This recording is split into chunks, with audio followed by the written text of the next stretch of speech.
Hello students, I am Ms. Thandore SS. So today we are going to start with the limitations of valence bond theory or limitations of BBT. Before that, once again I am reminding to like, share and subscribe my channel so that you will get notifications of new videos there. So let us see limitations of valence bond theory.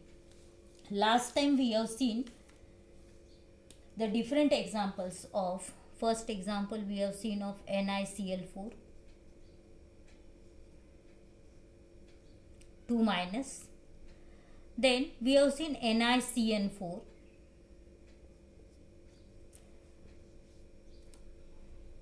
NiCN4 2 minus.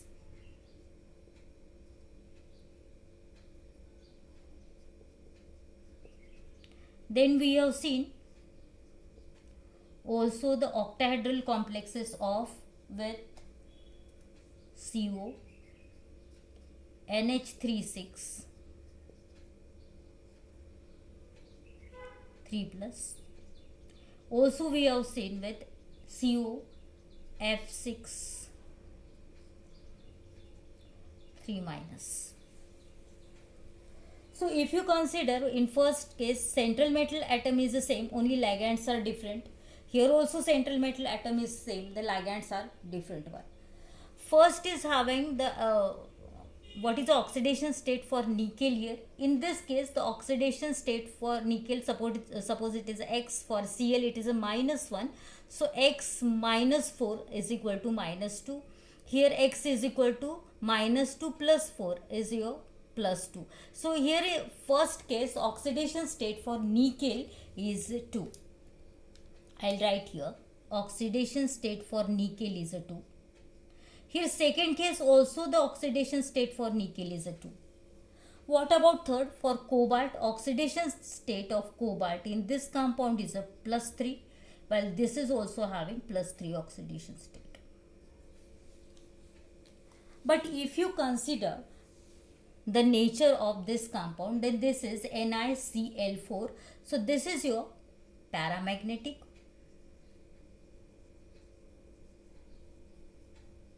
and outer orbital complex.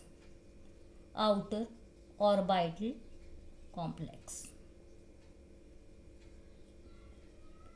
Then second one is a nickel, again having same oxidation state or same oxidation number, but with cyanide it gives you diamagnetic compound.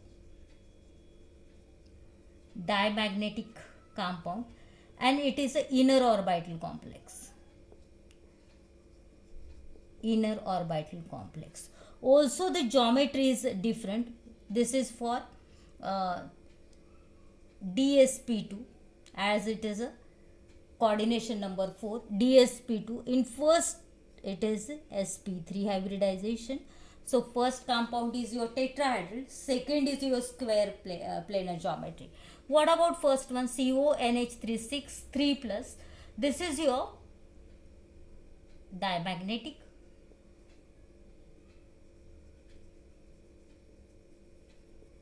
And also inner orbital complex.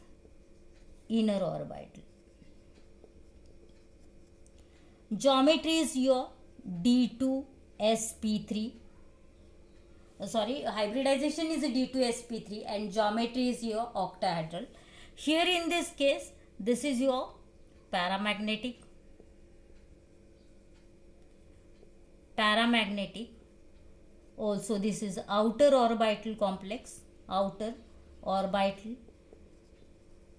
And geometry is again octahedral as coordination number 6, but the hybridization is sp3 D2 hybridization. So actually this valence bond theory fails to explain why the metals having same oxidation number can form outer orbital complex with different ligand and inner orbital complex with different ligand. Also they fails to explain the magnetic moment of this compound, because one is a paramagnetic, another one is a diamagnetic. So in paramagnetic you have magnetic momentum greater than 0. Wherever it is a diamagnetic, your magnetic moment is 0 there. So this theory actually fails to explain why This compound or the central metal atom having same oxidation number gives the different complexes. Also the magnetic moment for these compounds is a different one. Then the magnetic moment actually calculated on the basis of unpaired electron present in the complex. But the magnetic momentum is not calculated, or we can't explain the magnetic moment on the basis of orientation of electron present in the orbital. That means orbital orientation is not explained in valence bond theory. This is one thing. If you consider all these examples, wherever it is a paramagnetic, it is outer orbital complex. Wherever it is a diamagnetic, it is inner orbital complex. This is about coordination number 4. Wherever coordination number 6 also, in these examples, wherever diamagnetism is there, it is an inner orbital. Wherever paramagnetism is there, then it is a outer orbital complex. But it is not like that. If the complex is nature is a diamagnetic, 100% it is inner orbital. This is not like that. The actually diamagnetism or the nature of complex depends upon the number of unpaired electron present in the compound. We'll take one example so that it is clear to you. It is a K3 FeCN6. So in this exam, what is the name of this compound? Actually this is a cationic complex. So first name of metal, it is a potassium, then hexa, cyanido or cyno, I'll write here cyno. Then as it is a cationic complex, it is your anionic complex, you will get K plus and FeCN6 minus. On coordination sphere there is a minus charge, so it is not cationic, it is anionic complex. So it is a potassium hexacyanoferrate. What about oxidation state or oxidation number? For potassium it is a +1, 3 K plus ions are there, so it is a +3 plus X minus 6 equal to 0, and so oxidation number of Fe is your +3. I'll write oxidation number for Fe is +3 here. So in bracket you can write oxidation number +3. So this is name of the complex. Then you go for the you go for configuration now. For Fe,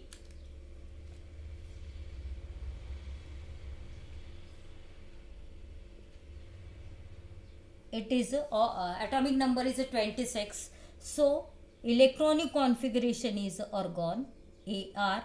Then 3d and 4s is there. In 4s 2 electrons are present. So how much in 3d? It is argon 18 plus 2 20 and 6 are there in 3d orbital. In formation of Fe 3 plus ions, 3 electrons are lost. So we'll write that also. Fe 3 plus ions, 3 electrons are lost, so only 23 electrons are present. So configuration is your Ar argon 18 electrons. Then 3d5 4s0, 2 electrons from S and 1 from D lost, and you will get there Ar 3d5 4s0 configuration. We'll see now block diagram for this. Suppose this is your 3d orbital, then it is 1, 2, 3, 4 and 5. 4s is also there, 4p is also there. 1, 2 and 3. This is your 3d, this is your 4s, this is your 4p. How many electrons are present in d orbital? There are 5 electrons, and these are placed first singly and then pairing takes place. So 5 electrons are there in 3d orbital. In the formation of FeCN6, I'll write here, in the formation of FeCN6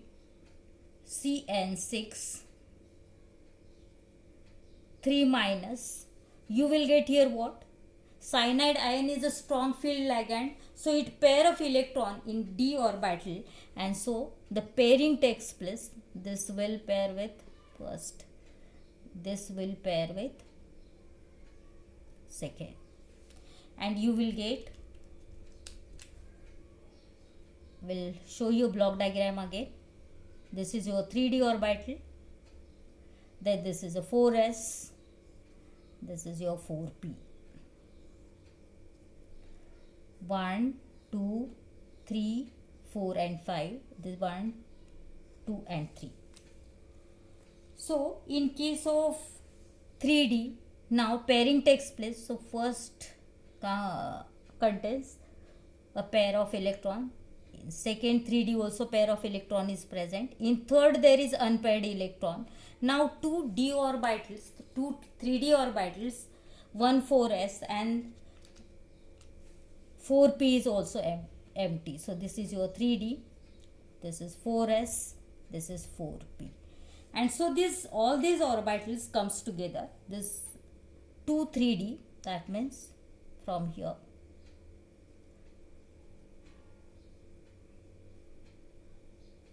they hybridize to form here D2, then sp3 hybridization. As it is a D2sp3 hybridization, the inner d orbital is used, and so this is your which complex? Inner orbital complex. I'll place plus electron here. These electrons are from cyanide. 6 cyanide Cn minus are there, so it will require 6 orbitals, empty orbital.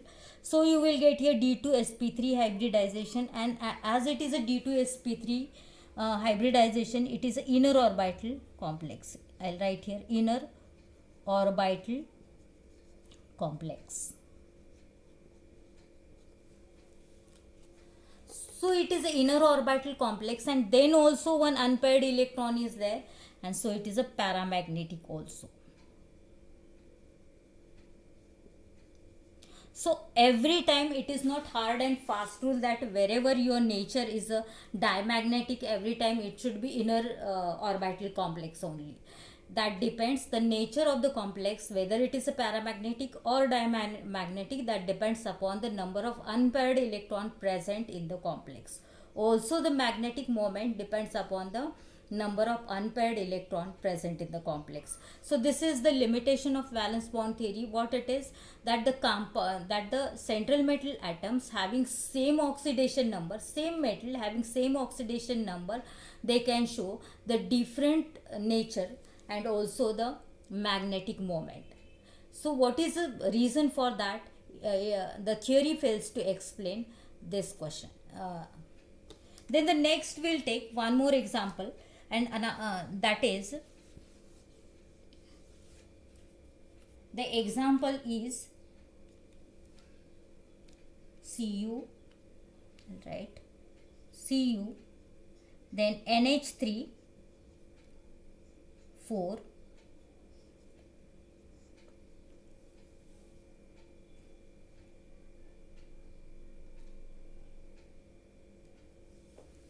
and it is your 3 plus.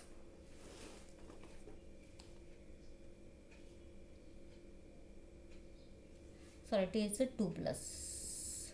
CuNH3 4 2 plus. So in this case, now what is the oxidation number for Cu? For NH3 it is a 0. So for Cu it is +2 only, charge present on the coordination sphere. We'll go for now electronic configuration. For Cu it is atomic number of Cu is 29. So electronic configuration for this is orgon will take 18. How many left behind? Then in 4s 3D and 4s orbital is there. So in 4s there are 2 electrons. So 29 electrons, overall 29 electrons are there. So in 3D there are 9 electrons present. In formation of Cu2 plus ions, you will get there in formation of, because oxidation number is +2, so in the formation of Cu2 plus ion only 27 electrons are present, and the configuration is now Ar 18 electrons. Then 2 electrons from outermost orbital, that means s orbital is removed, and you will get here 3d 9 4s 0. Now we'll go for the block diagram. We'll show d orbital here. This is your d orbital. 1 2 3 4 and 5. This is a 4s. This is 4p also. 1 2 and 3. This is your 3d, then 4s and 4p. In case of d orbital, how many electrons are present? 9 electrons are there, and first electrons are filled singly. So 5 electrons are filled singly, and then pairing takes place. That means it is a 5, 6, 7, 8 and 9. One unpaired electron is there in the d orbital, and remaining d orbitals are already completely filled, means. So the configuration, according to valence bond theory, the configuration will be sp3 hybridization, and the geometry is a tetrahedral geometry. But here in this case, what happens? The one electron from the 3d orbital gets transferred. This gets transferred to pz orbital, last orbital, and you will get here formation of, I'll show block diagram. This is your d, 1 2 3 4 and 5. This is your 4s, and this is your 4p orbital. 1 2 and 3 is there. So the electron from 3d is gets transferred to 4p z orbital. Then these are already filled completely. So here there is a formation of, now this is your 3d, this is a 4s, this is 4p. So in this case, according to valence bond theory, the geometry should be your tetrahedral, and the hybridization should be sp3 hybridization. But experimentally it has been found out that the geometry is your dsp2 geometry. That means the one d orbital and this s and 2p comes together to form dsp2 geometry. And so I'll show the electrons of NH3 with black pen. And here there is a formation of what? Cu, then NH3, 4, 2 plus complex. The geometry is a dsp2 geometry, and as geometry is a dsp2 geometry, the hybridization is a dsp2. I'll write here. The hybridization is your dsp2, and so geometry is your which geometry? If dsp2 hybridization is there, then the geometry is a square planar. Square planar. What about nature? It contains one unpaired electron, so nature is your paramagnetic. Nature is a paramagnetic. So this is also one more limitation of valence bond theory, that it fails to explain. According to valence bond theory, the geometry should be tetrahedral and the hybridization should be sp3. But here experimentally it has been found out that the hybridization is a dsp2 and the geometry is a square planar.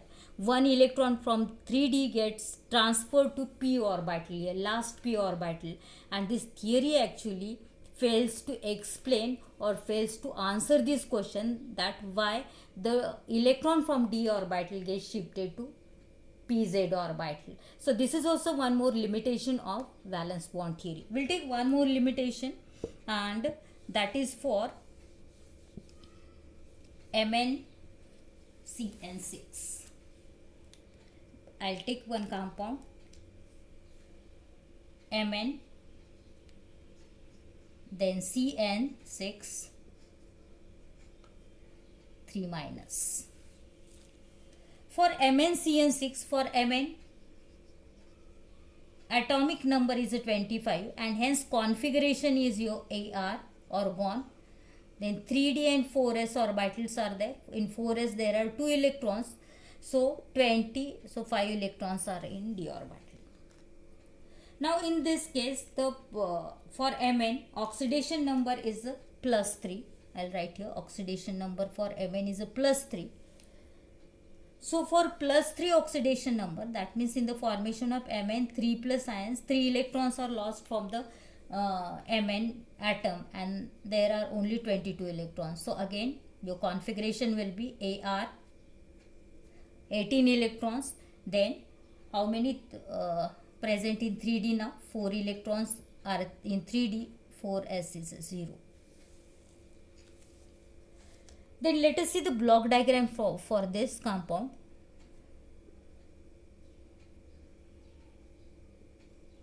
This is your d orbital, so 1, 2, 3 and 4. This is your 4s, this is your 4p. I'll write here 3d, then it is a 4s, this is your 4p. Let me place the electrons here. 4 electrons are there in d orbital, so 1, 2, 3 and 4. In formation of Mn, I'll write here, in the formation of Mn, then Cn6,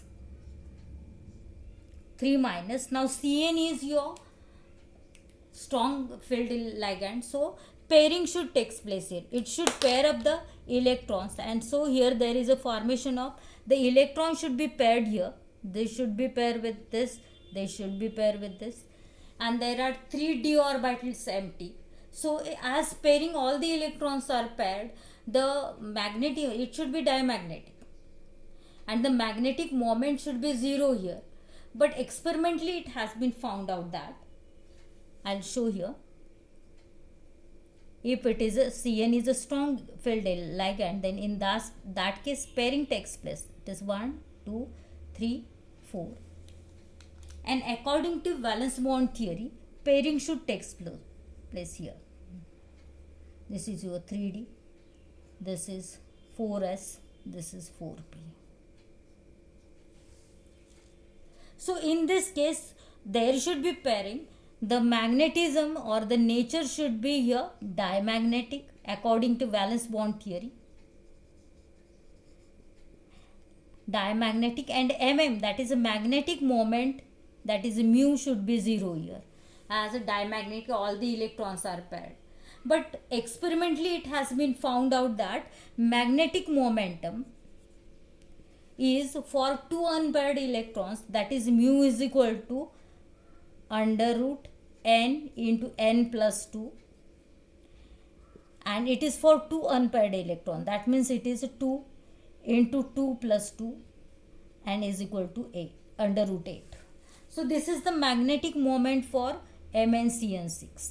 That means 2 unpaired electrons are there. Experimentally the magnetic momentum is under root 8, and according to VBT it should be 0. So actually this VBT fails to explain this thing also, that why the magnetic moment of this compound is 0 by VBT, but experimentally it is for 2 electrons. So these are the limitations of valence bond theory. We'll see once again one by one. First limitation is what? Then the coordination compounds are colored compounds. So why the coordination compounds having color? The VBT is fails to explain this also. So I'll write here VBT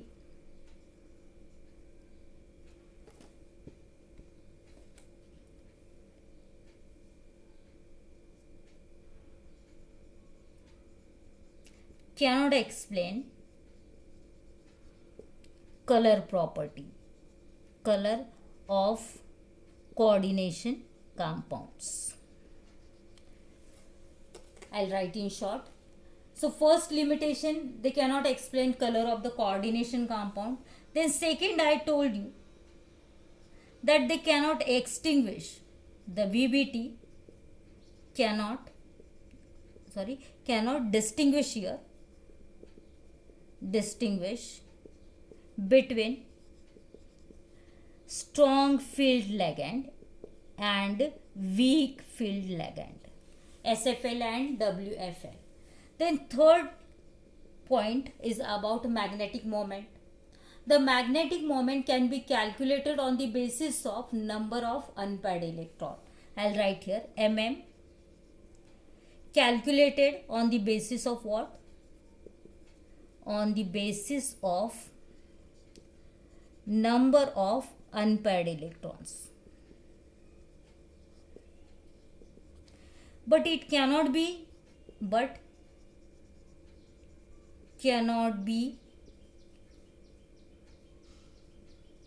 calculated or found out on the basis of orbital orientation. Orbital orientation of electrons here. Then one more thing, they cannot give answer why the central metal atom having same oxidation number can form the different compounds. So one more limitation is there. I'll write here fourth one, they cannot explain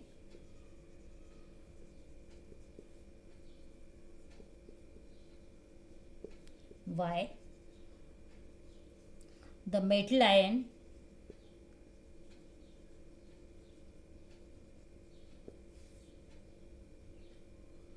the same metal ion, you can write why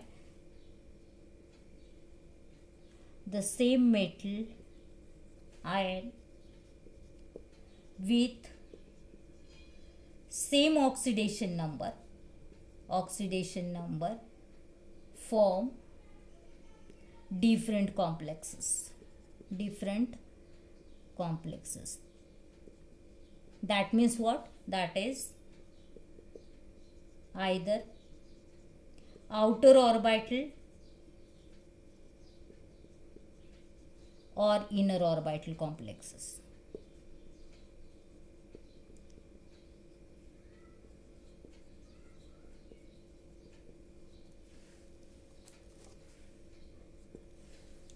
So these are some compound. Then in case of coordination number 4, if you consider coordination number 4, then in that case two geometries are there, two possible geometries are there, and also two different hybridizations are possible. One is sp3, another one is dsp2. In sp3 the geometry is a tetrahedral. In dsp2 the geometry is a square planar. You remember this because question may be for MCQ. So the VBT or valence bond theory actually fails to explain why this is so, because in some cases the geometry is a tetrahedral, the hybridization is also different, and out of that which one is the more stable compound. So the VBT fails to explain the kinetic stability of the complexes. So this is also the point included in the limitation, that it fails to explain kinetic stability or thermodynamic stability of the complexes.